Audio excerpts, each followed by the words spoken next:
चलो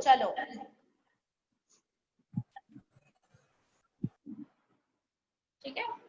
देखो क्या लिखा है यहाँ पे, हम लोगों ने क्या पढ़ा, प्रोडक्शन अगर देश में बढ़ाना है तो क्या करना पड़ेगा, supply of factors of production को बढ़ाना पड़ेगा, that is land, labour, capital, entrepreneur, उनको बढ़ाओगे तो प्रोडक्शन बढ़ेगा।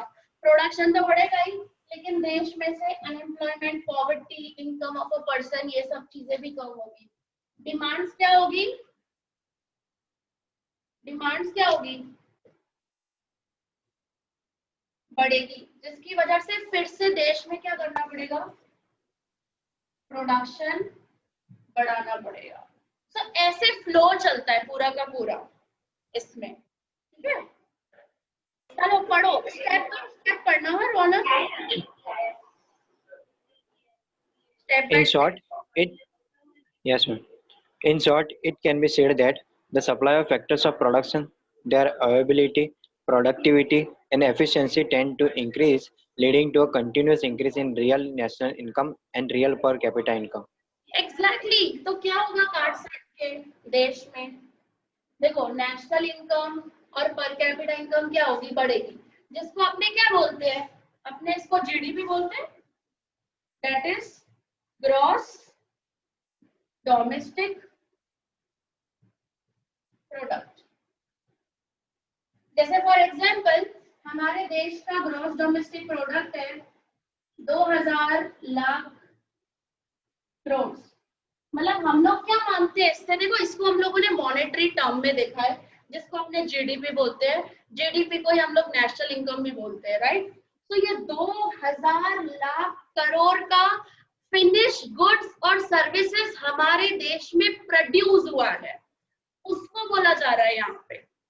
इसका मतलब क्या निकल रहा है पीछे का, कि हमारे देश में 2000 लाख करोड़ का फिनिश्ड गुड्स और सर्विसेज 1 ईयर के अंदर प्रोड्यूस किया गया है in all sectors, in agriculture, in industry और इन a service sector.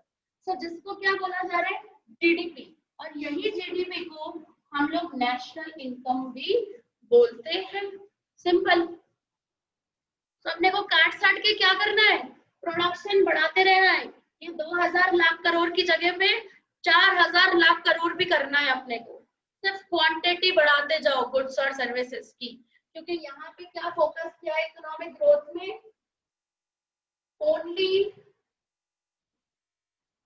Increase in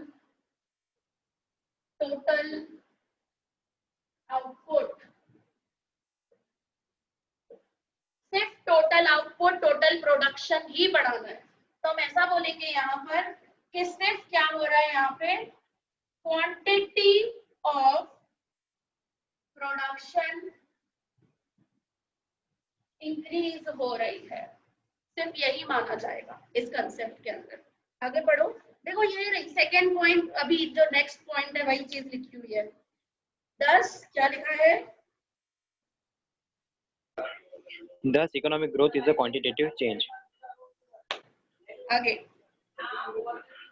Economic growth shows the increase in output and gross national output through which a country's economic status is depicted. Yes, एक second It रुक all जाना यहाँ पे, यहाँ पे हम लोगों ने जीडीपी पढ़ा, लेकिन what you mean by GNP, कोई डिफरेंस मुझे बता सकता है, जीडीपी और जीएनपी का क्या डिफरेंस है, anyone?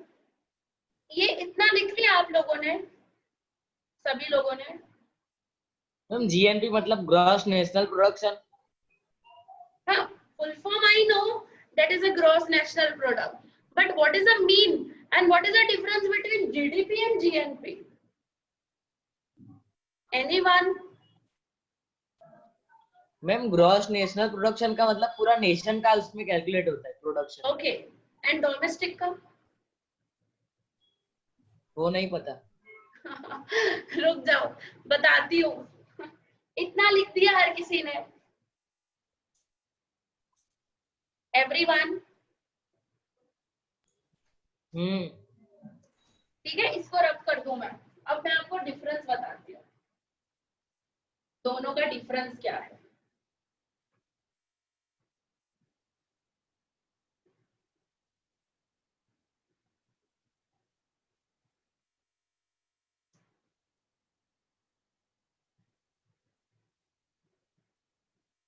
GDP and GNP, that is national, right? And this is domestic. मैं इधर दोनों जगह अमाउंट ले रही हूँ,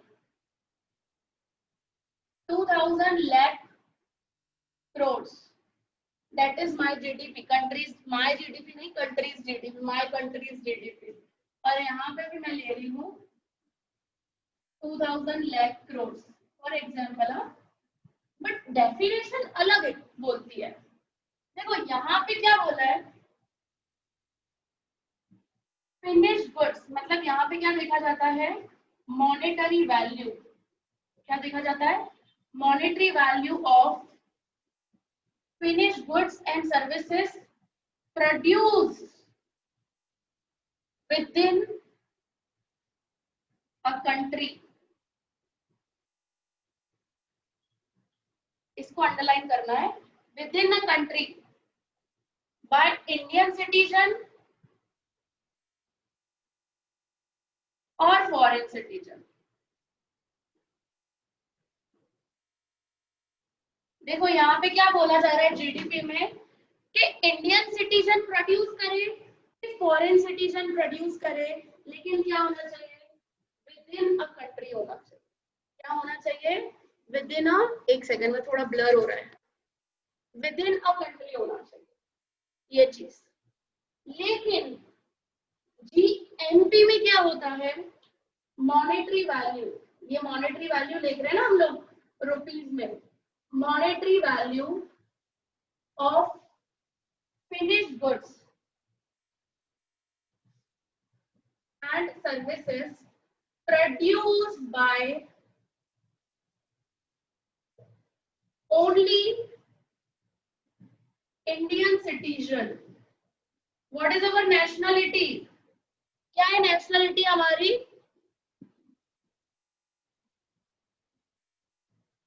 only by Indian citizen within a country or outside a country.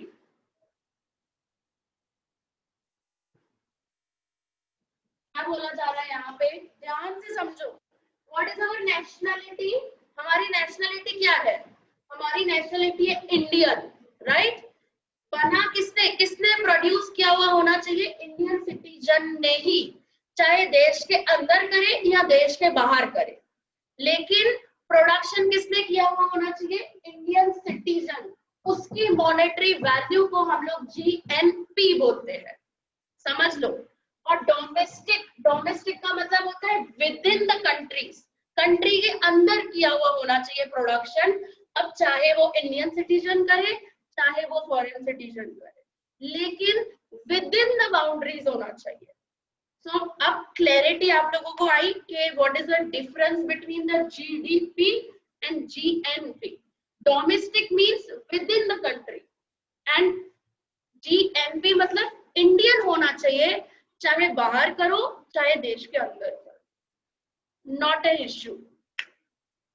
Clear हुआ डेफिनेशन, दोनों का क्या फर्क है, what is the difference between GDP and GNP, पता चला? यस और नो? Yes ma'am. तो ये कंसेप्ट को ध्यान रखना है, मिक्सिंग नहीं करना है. हाँ, ये नेशनल इनकम में आप लोगों को 11th स्टैंडर्ड में था. देखो यहाँ पे क्या बोला है कि अगर ग्रॉस नेशनल आउटपुट बढ़ता है through which a country's economic status is depicted, depicted मतलब that is shown. क्या बताया जा रहा है यहाँ पर, अगर किसी भी कंट्री का ग्रॉस नेशनल प्रोडक्शन बढ़ता है तो वहां उस कंट्री का क्या बताया जा रहा है, इकोनॉमिकल स्टेटस यहाँ पे शो किया जा रहा है. तो इट ऑल्सो हेल्प्स. देखो इस वजह से हम लोग इवन कंपैरिजन भी कर सकते हैं बिटवीन द कंट्रीज. चाहे किसी भी कंट्री के साथ हम लोगों को अगर कंपैरिजन करना हो हमारे नेशनल इनकम का, तो हम लोग इजीली जीडीपी और जीएनपी कंसेप्ट्स को लेकर हम लोग कंपैरिजन कर सकते हैं, समझे? तो यहाँ पे टोटली जीएनपी लिया जाता है हर एक कंट्री का, क्योंकि यहाँ पर जैसे इंडियन है वैसे ही अमेरिका वाले बोलेंगे अमेरिकन ने जो भी प्रोडक्शन किया हो, चाहे आउटसाइड किया हो चाहे इनसाइड किया हो कंट्री के, लेकिन अमेरिकन सिटीजन ने ही किया हो, तो उसकी मॉनेटरी, वैसे गुड्स और सर्विसेज की मॉनेटरी वैल्यू कंसीडर किया जाएगा यहाँ पर, और उसको बोला जाएगा जीएनपी। समझे? तो इस तरीके से कंपैरिजंस भी बिटवीन द कंट्रीज किया जाता है, राइट? ओके, सो ये था आपका इकोनॉमिक ग्रोथ। सो इकोनॉमिक ग्रोथ से हम लोगों को क्या देखने को मिला? एक तो डेवलप कंट्रीज में ये कंसेप्ट को हम लोग करेंगे फॉलो, क्योंकि हम लोगों को क्या करना है? मेंटेन करना है स्टैंडर्ड ऑफ लिविंग, प्लस हम लोगों को नेशनल इनकम मेंटेन करते रहना है। देखो, इन कंट्रीज की नेशनल इनकम ऑलरेडी अच्छी होती है, लेकिन उनको मेंटेन भी तो करना है ना। समझे? जैसे आप लोग अगर अपने लाइफ में कभी टॉप 5 में आ जाते हो, तो आप लोगों को क्या इच्छा होती है कि हम लोग फर्स्ट आए, सेकंड आए, ठीक है, ऐसा रैंक। और जो इंसान जिंदगी में फर्स्ट रैंक पर पहुंच जाता है ना, उसको गिरना कभी पसंद नहीं होता है। ये चीज दिमाग में रखो। कोई भी इंसान अगर टॉप पर पहुंच जाएगा, उसको नीचे गिरना पसंद नहीं होगा, क्योंकि वो फर्स्ट। मैम सक्सेस की आदत हो जाती है मैम उसको। क्या बोल रहे हो? सक्सेस की आदत हो जाती है उसको इसकी वजह से। एग्जैक्टली, क्योंकि देखो फर्स्ट के बाद कुछ नहीं है, फर्स्ट रैंक के बाद कुछ है? बताओ मेरे को, कुछ नहीं है। सेकंड से कंपटीशन करते करते फर्स्ट पे आओगे, लेकिन फर्स्ट के बाद कुछ नहीं है।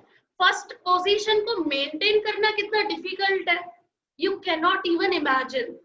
उसको दूसरे लोगों से भी ज्यादा मेहनत करनी पड़ती है, क्योंकि उसकी लाइन में तो बहुत सारे कॉम्पिटिटर्स खड़े हैं, तो उसको मेंटेन करना कितना डिफिकल्ट है। तो same as it is America का हाल भी इसी तरीके से हुआ करता था। अमेरिका इतना डेवलप तो है, बहुत अच्छा स्टैंडर्ड ऑफ लिविंग, लेकिन उसी चीज को मेंटेन करना it's a very difficult task. So continuously gross national income को बढ़ाते रहना है, कंटिन्यूअसली प्रोडक्शन को बढ़ाते रहना है, ग्रोथ करते रहना है। That is the concept of economic growth, right? Because यहाँ पे कोई दूसरी प्रॉब्लम्स नहीं आएगी, क्योंकि यहाँ पर ऑलरेडी उनका स्टैंडर्ड ऑफ लिविंग क्या हो जाएगा, अब ऑलरेडी है, लेकिन उसको क्या करना है? सिर्फ मेंटेन करना है। तो मेंटेन करना है तो सिर्फ और सिर्फ क्या करना पड़ेगा? देश का टोटल प्रोडक्शन बढ़ाते रहो। क्वालिटी क्या है? क्वालिटी तो अच्छी है हमारे देश की गुड्स और सर्विसेज की, क्वांटिटी बढ़ाते जाओ बढ़ाते जाओ बढ़ाते जाओ, और हमारा देश और ज्यादा डेवलप होता जाए। डेवलप तो है ही, और ज्यादा होता जाए भाई। उस पोजीशन को मेंटेन करना है और बढ़ाते रहना है। So that is the concept of economic growth. ठीक है, आया समझ में हर किसी को यहाँ पे कंसेप्ट? Yes ma'am. और प्लस यहाँ पे देखो दूसरा एक एग्जांपल बताऊं तो, जैसे आप कभी शॉप ओपन करते हो, ठीक है, कोई बिजनेस स्टार्ट करते हो, तो सीधा ग्रोथ करोगे? मेरे को बताओ, वहां पर क्या किया जाता है? पहले डेवलपमेंट किया जाता है। आप कस्टमर्स वगैरह रिलेटेड आप पूरा डेवलप करोगे, सप्लायर्स के साथ अच्छा रिलेशन मेंटेन करोगे, कस्टमर्स के साथ करोगे, अच्छे क्वालिटी के गुड्स रखोगे, क्वांटिटी भी रखोगे, क्वालिटी भी मेंटेन करोगे। तो हमेशा स्टार्टिंग में डेवलपमेंट किया जाता है, और जब डेवलप हो जाता है हमारा सब कुछ, तो हम लोग एक शॉप, दूसरी शॉप, तीसरी शॉप, अपने ब्रांचेस ओपन करते जाते हैं ना। एक अपने ने शॉप ओपन की शाहीबाग में, फिर हम लोग मणिनगर, फिर हम लोग फॉर एग्जांपल हम सीजी रोड, फिर हम कहीं पे बोपल साइड, साइंस सिटी, हम लोग अलग अलग जगह पे अपनी ब्रांचेस ओपन करते हैं। ऐसे ही होता है ना सब कुछ। सो कंट्री में भी इसी तरीके से होगा। कंट्री अगर अंडर डेवलप है तो उसको सबसे पहले डेवलपिंग होना पड़ेगा, डेवलपिंग है तो उसको इकोनॉमिक डेवलपमेंट करते करते करते करते फिर जब डेवलप हो जाएगी तो उसको सिर्फ और सिर्फ किसके ऊपर फोकस करना पड़ेगा? सिर्फ क्वांटिटी पे। सिर्फ अभी तो ब्रांचेस ओपन करते जाओ, मेंटेन करो खाली पोजीशन को, उसी चीज को, और बस खोलते जाओ अलग अलग ब्रांचेस। तो कंट्री भी यही करता है, नेशनल इनकम बढ़ती जा रही है, उसको मेंटेन रखो, जितनी है उससे नीचे तो जानी नहीं चाहिए, उससे बढ़नी चाहिए। ये चीज बोला है यहाँ पे ग्रोथ वाले कंसेप्ट। समझ में आया हर किसी को? Everyone clear about this concept? Yes, ma'am. Yes, ma'am. Yes, ma'am. एक मिनट, अपूर्वा आपने क्या बोला था? If unemployment decreases, supply of people increases, then salary of a person decreases. Yes, of course. लेकिन ये जो सिचुएशन आपको मिलेगी ना, वो आपको डेवलपिंग नेशंस में मिलेगी. डेवलप नेशंस में देखो, ऐसा तो कोई देश नहीं है जहां पर फुल एम्प्लॉयमेंट हो, सबके सब लोग रोजगार हो. कहीं ना कहीं थोड़े बहुत इश्यूज होते ही है. उनको देखो, हम लोग यहाँ पे सिर्फ कंपैरिजंस देख रहे हैं कि कौन सी कंट्री कितना ज्यादा, कौन से कंट्री में जितना ज्यादा अनएम्प्लॉयमेंट है.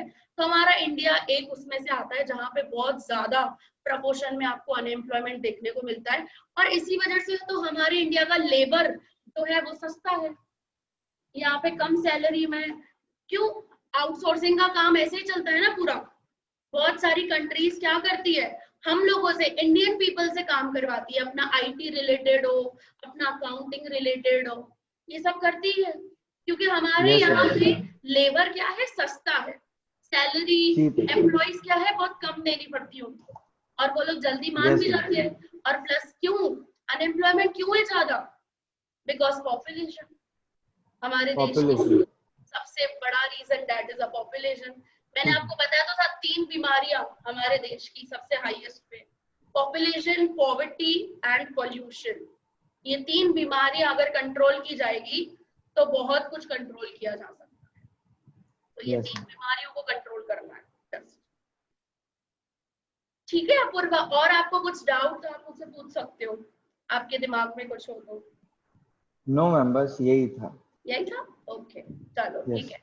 तो हम लोग यहाँ पे अपना सेशन एंड कर रहे हैं. नेक्स्ट लेक्चर में हम लोग डेफिनेशंस और इकोनॉमिक ग्रोथ के लिमिटेशंस वगैरह पढ़ेंगे और इकोनॉमिक डेवलपमेंट पढ़ना स्टार्ट करेंगे.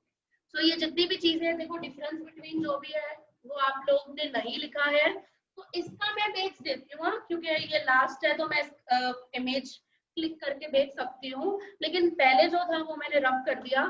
तो आप लोगों ने अगर नहीं लिखा है तो फिर किसी स्टूडेंट ने लिखा होगा तो मैं उसको ग्रुप में सेंड कर दूंगी. ओके, Okay, चलो. ma'am. Yes. Okay, bye bye.